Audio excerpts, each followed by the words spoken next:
एक आदमी ने दिखावा किया कि पिस्तौल पकड़ने वाला हाथ टूटा हुआ था। वह इस निर्दयी अमीर आदमी को मारने के लिए तैयार था। इस समय एक हत्यारे ने चुपचाप स्नाइपर राइफल उठाई और उस अमीर आदमी पर जल्दी जल्दी 3 गोलियां चला दी। अमीर आदमी के बॉडीगार्ड्स ने तुरंत अपनी पिस्तौल निकाल ली और अंतिम संस्कार में अराजकता मच गई। उस आदमी ने देखा कि हत्यारा, जिसने खुद को एक सफाई कर्मी के रूप में छिपाया था, बोनस की तलाश में उसने उसका पीछा किया। वह एक पेड़ के पीछे छिप गया और हत्यारे पर कई गोलियां चलाईं।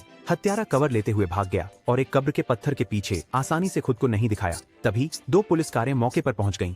हत्यारे ने अपने हाथ उठाए, अपना हथियार फेंक दिया और पुलिस के सामने आत्मसमर्पण कर दिया। पुलिस ने उसके हाथों में हथकड़ी लगा दी और उसे पकड़कर धक्का देते हुए ले गए। आदमी जानता था कि हत्यारे के पास कोई चाल है। वह अपनी कार में बैठा, अपनी बांह से छद्मवेश हटाया और पुलिस की कार के पीछे पीछे चल पड़ा। सही कहा जाए तो कार में हत्यारे ने अपनी अंगूठा तोड़ दी। जब पुलिस उनकी स्नाइपर राइफल के बारे में बात कर रही थी, उसने अपने हाथ को हथकड़ी से निकाल लिया और फिर अंगूठा फिर से लगा लिया और फिर एक पैर से पिछली खिड़की खोल दी। हत्यारा खिड़की से बाहर झुक गया और ड्राइवर की गर्दन मरोड़ दी।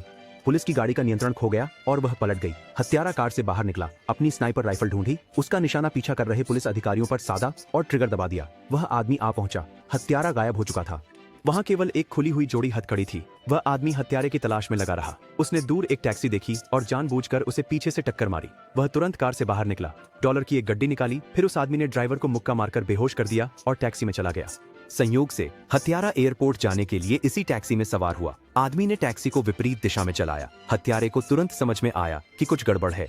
फटे हुए ड्राइवर लाइसेंस को देखकर उसे एहसास हुआ कि उसे धोखा दिया गया है। दोनों ने एक दूसरे पर बंदूकें तान दी, लेकिन किसी ने गोली नहीं चलाई।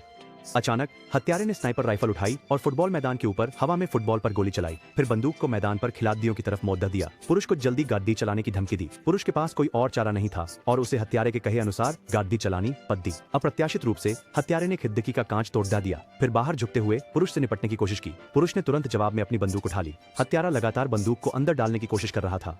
अचानक आगे एक बस दिखाई दी। आदमी ने कार को सीधा बस में ले जाकर टकरा दिया और हत्यारा दोनों गाड़ियों के बीच फंस गया। उसकी स्नाइपर राइफल भी जमीन पर गिर गई।